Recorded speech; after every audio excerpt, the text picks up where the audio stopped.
کربلا کو تو ایسے بیان کیا جاتا ہے کہ یہ کوئی رونے دھونے کا نام ہے، نہیں، کربلا تو بہادری، استقامت اور دلیری کا نام ہے۔ تو آئیں دوستو، میں آپ کو کربلا کا پس منظر بتاتی ہوں۔ حضرت مولا علی شیر خدا کے وصال کے بعد ایک متفقہ امیر بنے، امیر معاویہ، اور انہیں امیر امام حسن علیہ السلام نے بنایا، جو حضرت علی کے بڑے صاحبزادے تھے۔ اور صحیح بخاری میں فرمایا جاتا ہے کہ میرا بیٹا حسن سردار ہے، اور جب مسلمانوں کی جماعتوں میں لہو بہہ جائے گا تو حسن ان کی صلح کرا دے گا۔ حضرت امیر معاویہ نبی پاک صلی اللہ علیہ وآلہ وسلم سے بہت محبت کرتے تھے۔ جب امیر معاویہ کا وصال کا وقت قریب آیا تو لوگوں نے کہا اپنے بیٹے یزید کو خلافت دے دو۔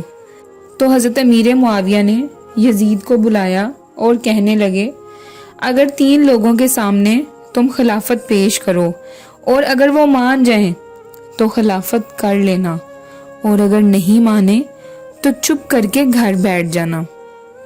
اور وہ 3 لوگ کون ہیں؟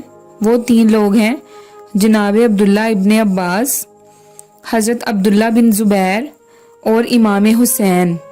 حضرت امیر معاویہ نے یزید کو وصیت فرمائی، لیکن یزید بہت ہوشیار اور مکار قسم کا آدمی تھا۔ اس نے دیکھا میرے لیے کیا مسئلہ بن سکتا ہے۔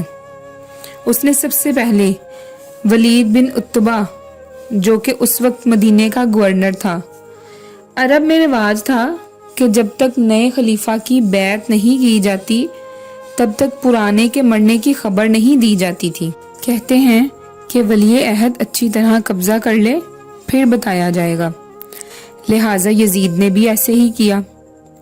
یزید نے ولید بن عتبہ کو خط لکھا۔ یزید بہت ہی شاطر آدمی تھا اور بہت ہی عجیب اس کا مزاج تھا۔ یزید نے ولید بن عتبہ کو خط لکھا اور خط میں لکھا کہ فوراً عبداللہ ابن عباس کو بلاؤ اور اسے کہو کہ میری بیعت کرے۔ اور دوستو، بیعت اصل میں کیا ہے؟ بیعت حلف ہوتا ہے کہ میں اللہ اور اس کے رسول کے نام پر یزید کی اطاعت کروں گا۔ یزید نے کہا کہ عبداللہ ابن عباس، حضرت عبداللہ بن زبیر اور امام حسین کو بلاؤ اور ان سے کہو کہ میرے ساتھ بیعت کر لیں۔ امام حسین آدھی رات کو مسجد نبوی میں بیٹھے تھے۔ امام حسین عشاء کی نماز پڑھا کے بیٹھے تھے کہ جناب عبداللہ بن زبیر آپ کی خدمت میں حاضر ہوئے۔ عبداللہ بن زبیر کون تھے؟ عبداللہ بن زبیر آپ صلی اللہ علیہ وآلہ وسلم کی پھوپھی کے پوتے تھے اور جناب حضرت صدیق اکبر کے نواسے تھے، اور جناب زبیر بن عوام عشرہ مبشرہ صحابی ہیں، ان کے بیٹے تھے جو کہ بہت ہی سمجھدار تھے۔ یہ بھی امام حسین کے پاس بیٹھے تھے۔ عبداللہ ابن عباس بھی بیٹھے تھے جو کہ پہلے مفسر اسلام بنے اور حضور پاک صلی اللہ علیہ وآلہ وسلم کے چچا کے بیٹے بھی تھے۔ تو ولید بن عتبہ نے ایک بندہ بھیجا اور کہا کہ آپ کو گورنر نے بلایا ہے۔ عبداللہ بن زبیر کہنے لگے، امام حسین اس وقت بلانے کی بات سمجھ نہیں آئی۔ تو امام حسین بڑی بصیرت والے تھے، اللہ نے آپ کو بہت بصیرت عطا کی تھی۔ کہنے لگے، عبداللہ مجھے ساری سمجھ آ گئی ہے، امیر معاویہ وصال کر گئے ہیں اور ہمیں یزید نے بلایا ہے اپنی بیعت کے لیے۔ تو کہا پھر آپ آدھی رات کو نہ جائیں، آپ کے لیے خطرہ ہو سکتا ہے۔ تو امام حسین علیہ السلام نے فرمایا کہ عبداللہ حسین کو خطرہ نہیں ہو سکتا۔ تو کہا پھر بھی آپ احتیاط سے جائیں۔ تو جناب عبداللہ ابن زبیر نے، عبداللہ ابن عباس نے 14 بندے نیزے اور تلواریں دے کر آپ کے ساتھ بھیج دیے اور کہا کہ امام حسین اگر اس نے کوئی غلط بات کی یا زبردستی کرنے کی کوشش کی تو آپ ایک بات اونچی آواز میں کر دیجئے گا تو یہ 14 بندے خود ہی دیکھ لیں گے۔ پھر آپ گورنر ہاؤس پہنچ گئے۔ اس نے بتایا کہ امیر معاویہ انتقال کر گئے ہیں اور آپ نے یزید کی بیعت کرنی ہے۔ تو امام حسین نے فرمایا میں چھپ کے بیعت نہیں کروں گا، مجمع لگاؤ، جمعے کے دن اعلان کرو، جو طریقہ حضرت ابو بکر صدیق کا، حضرت عمر فاروق کا، حضرت عثمان غنی کا اور مولا علی کا ہے، سرعام اعلان کرو، اگر سارے یزید کی بیعت کریں گے تو میں بھی یزید کی بیعت کر لوں گا۔ تم چھپ کر مجھ سے بیعت لے کر لوگوں کو بتانا چاہتے ہو کہ حسین نے بیعت کر لی، تو تم کیوں نہیں کر رہے؟ میں کوئی عام آدمی نہیں ہوں، لہٰذا میں چھپ کر بیعت نہیں کروں گا۔ جب آپ علیہ السلام نے یہ بات کی تو ولید بن عتبہ بہت نرم دل تھا اور وہ آپ کی شان کو جانتا تھا کہ یہ نبی پاک کا خاندان ہے۔ پاس ہی ایک بدبخت شخص